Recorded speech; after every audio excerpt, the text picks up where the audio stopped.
Imagine being 8 years old. Your biggest worry should be homework, playing with your friends, or what bedtime story your mom will read that night. But instead, you're watching a nightmare unfold in front of you. You hear screaming. You hear your father fighting for his life. And then silence. Before you can even process what's happening, a monster turns his attention to you and your mother. There's no escape. No one is coming to help. And in that moment, your childhood is ripped away forever. This isn't a horror movie. This really happened. Today, we're talking about a case so disturbing, even hardened detectives struggle to stomach it. A man murdered his own friend in cold blood, then did the unthinkable to the grieving wife and her little girl. It's a story of pure evil and the terrifying truth that sometimes the real monsters are the ones you know. Before we go any further, if you love deep dives into real-life cases that will leave you speechless, take a second to subscribe. It helps us keep bringing you these stories. And honestly, we love having you here. The way you engage, the way you stick around and process these cases with us, it means a lot. Now let's get into it. William John Allison, 41 years old, a family man, a husband, a father. He wasn't the kind of guy who made enemies. He worked hard, provided for his family, and did what most of us do. Wake up every morning, go to work, come home, repeat. A simple, normal life. And that's exactly what September 27th was supposed to be. A normal morning, it was 8:15 a.m. His wife was inside their house helping their 8-year-old daughter get ready for school. She probably had no idea that in just a few minutes, her entire world would be ripped apart. Because outside in the driveway of their home, a man was waiting. A man they knew. Timothy Ernest Legard, 50 years old. A so-called friend. Someone who had been in William's life, who wasn't just a stranger lurking in the dark. He was someone familiar, but there was something off about him. Legard wasn't just an ordinary man with ordinary problems. There were signs, whether it was erratic behavior, inappropriate remarks, or a feeling people got when they were around him. Warning signs existed, but no one could have predicted what he was about to do. As William stepped outside that morning, maybe he saw Legard approaching. Maybe he even greeted him, assuming it was just another day. But within seconds, everything changed. A kitchen knife, a sudden attack, and William, fighting for his life in his own driveway. Inside, his wife and daughter were just a few feet away, completely unaware that outside, the man they loved was bleeding out. And this was only the beginning. It started as an ordinary morning, the kind you don't remember because nothing about it seems significant, until everything changes. Inside the house, William John Allison's wife was helping their 8-year-old daughter get ready for school. Maybe they were rushing, because mornings with kids are always a little chaotic. Maybe the little girl was struggling to find her favorite backpack, or her mom was reminding her to finish breakfast. They had no idea that outside, in their own driveway, a nightmare was unfolding. Timothy Ernest Legard had arrived, but not like a friend stopping by for coffee. No, he came armed with a knife. Was he lurking, waiting for the right moment? Or did he walk up to William like everything was fine? Maybe William didn't see the danger at first. Maybe he greeted Legard, assuming he was just there to talk. After all, they knew each other. But that's when everything turned. Legard lunged at him, knife in hand. A sudden, brutal, unprovoked attack. A kitchen knife straight to the chest. William must have stumbled, gasped for air, his body in shock, his mind racing to process what was happening. His own friend, killing him, right there in his own driveway. Did he fight back? Did he try to call for help? Inside the house, his wife and daughter were just a few feet away. Did they hear something? A noise? A struggle? Or was it silent? The quiet kind of death that doesn't come with warning screams, just the sound of a body hitting the pavement. William was dead, and Legard, he wasn't finished, because the real horror was just beginning. There's a moment when something terrible is happening, where time slows down, when your brain fights against reality, refuses to believe what's unfolding right in front of you. For Allison's wife and their 8-year-old daughter, that moment came when Timothy Ernest Legard stepped through their front door. Maybe the wife had just noticed the eerie silence outside, a sinking feeling forming in her stomach. Maybe she called out for William, expecting to hear his voice, never imagining she'd never hear it again. Instead, she heard something else. Footsteps. And then he was there. Legard walked into the home like he belonged there, like he had every right to step into that space. But the look in his eyes, it wasn't friendly. It wasn't familiar. It was something much, much darker. The wife barely had time to process what was happening before he was on her. Think about this. Her husband had just been murdered in the driveway. His blood was still fresh on Legard's hands. And now she and her little girl were trapped inside with him. There was no one to call. No way out. No one coming to save them. And what happened next? It is beyond horrific. Legard didn't just want to take a life. He wanted to destroy everything. He forced them into the same room, making sure they saw each other, making sure they understood there was nothing they could do. What does an 8-year-old do in a moment like that? At that age, kids are still learning what fear even is. Monsters belong in movies, in bedtime stories, not standing right in front of you, holding you captive. Did she cry? Did she freeze in shock? Did she reach for her mother, desperately hoping she could protect her? Her mother must have tried to stay strong, tried to keep her baby from seeing the worst of it, but there was no protecting her. There was no stopping this. Legard assaulted them both, in the same room, in the same space where that little girl should have been playing with her toys, doing her homework, feeling safe. But there was nothing safe anymore. The mother must have felt completely powerless. A mother's instinct is to protect her child at all costs. But what do you do when you can't? When the person standing in front of you is stronger, crueler, and dead set on taking everything from you?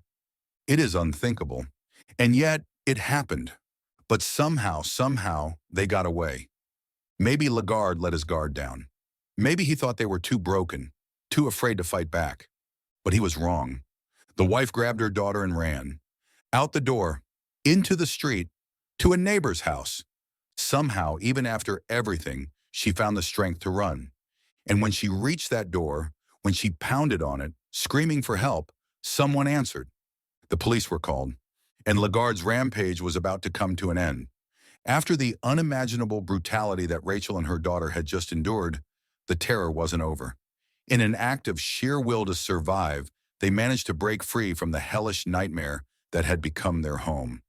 Rachel, disoriented, bleeding and terrified, clutched her daughter's hand as they ran through the house, frantic, knowing that their only hope for survival was to get out, get as far away as possible. With every step, Rachel's mind raced. Was he still inside? Was he coming after them? The pounding of their hearts echoed through the house, drowning out any rational thought. The only instinct left was to escape. In a blur of panic, they reached the front door. Rachel threw it open, and they fled into the cold morning air, stumbling toward the nearest house. Neighbor's house. It felt like miles, though it was only a short distance. The terror of looking over their shoulders, knowing Legard was somewhere behind them, kept them running. When they reached the neighbor's doorstep, Rachel pounded on the door with all the strength she could muster. Her voice, hoarse from fear and shock, begged for help. The neighbor, confused and horrified by the sight of a bloodied, disheveled woman and child, immediately called 911. The call was chilling. Rachel, struggling to get the words out between sobs, told the dispatcher that her husband had been killed, that Legard had attacked them, and that they had barely escaped with their lives. The dispatcher, trying to keep her calm, kept her on the line, asking for any details about the attacker. But Rachel's mind was spinning. Every minute felt like an eternity, and she feared that Legard was on his way to finish what he had started. Meanwhile, the police raced to the scene, and when they arrived at the house, the horror was palpable.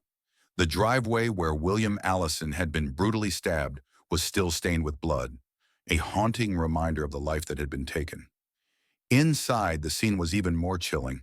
It was clear that the assault on Rachel and her daughter had been swift, brutal, and unrelenting. The officers found signs of forced entry, and the home was still eerily quiet, save for the frantic investigation unfolding inside. As the authorities combed through the area, a tip led them to the suspect's whereabouts. Legard, seemingly unaware that the police were closing in, was found walking near Baldwin Avenue and Walton Boulevard. He appeared detached, almost eerily calm for a man who had just committed such heinous acts. The police apprehended him without incident, and as they placed him in custody, it was clear that the nightmare for Rachel and her daughter had not ended just yet. But for Legard, it was the beginning of his own reckoning. Once Timothy Legard was in custody, the investigation quickly escalated into one of the most disturbing cases the sheriff's department had ever handled. Detectives worked tirelessly to piece together what had happened, as the true horror of Legard's actions began to unravel. Legard's demeanor during the questioning was unsettlingly calm, almost as if he didn't grasp the magnitude of the destruction he had caused. When asked why he had murdered William Allison, Legard was vague, offering no clear motive. He gave off an air of detachment, almost robotic in his responses. Investigators were left with more questions than answers, but one thing was clear. This was no random act of violence. Legard had planned it. Authorities dug deep into Legard's past, searching for any clues that might explain his brutal actions. They discovered a chilling pattern of behavior, a history of violent tendencies, and a growing obsession with Rachel Allison, the victim's wife.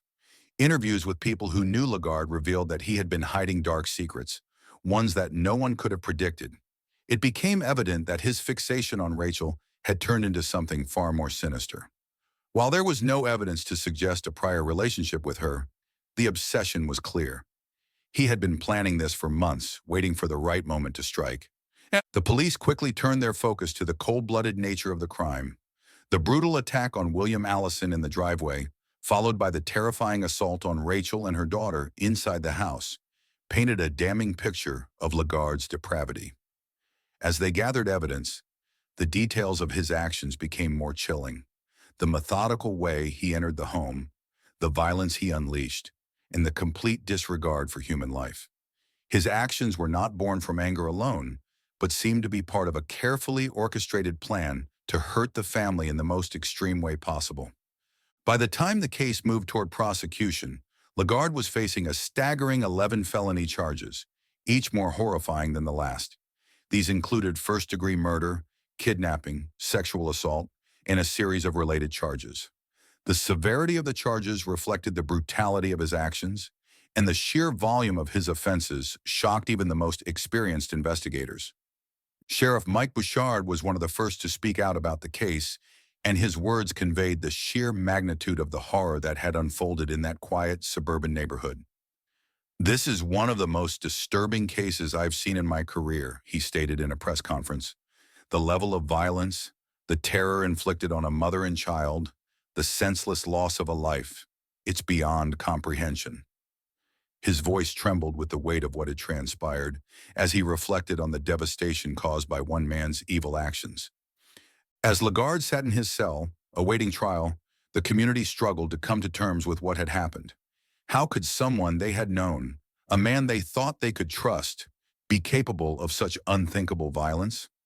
The horror had only begun to settle in, and the road to justice was far from over.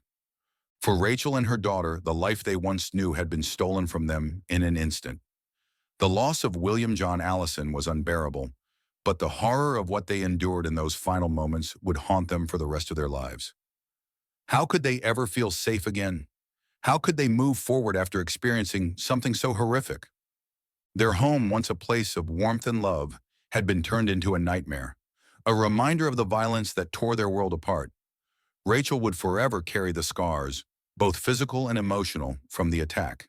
Her daughter, too young to fully understand what had happened, would never fully be able to escape the trauma of that day.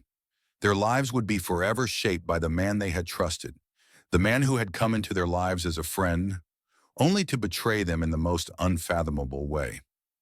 The pain and suffering caused by Timothy Legard was immeasurable. A family was broken, and a community was forever changed. But through it all, there was one thing Rachel could hold on to: justice. Though Legard's actions had shattered their world, they could take solace in the fact that he would pay for his crimes. He could no longer hurt anyone else. As we reflect on this case, it serves as a grim reminder of how easily evil can hide behind a mask, how it can come from the people we least expect. The darkness exists all around us, and sometimes it's impossible to see it until it's too late.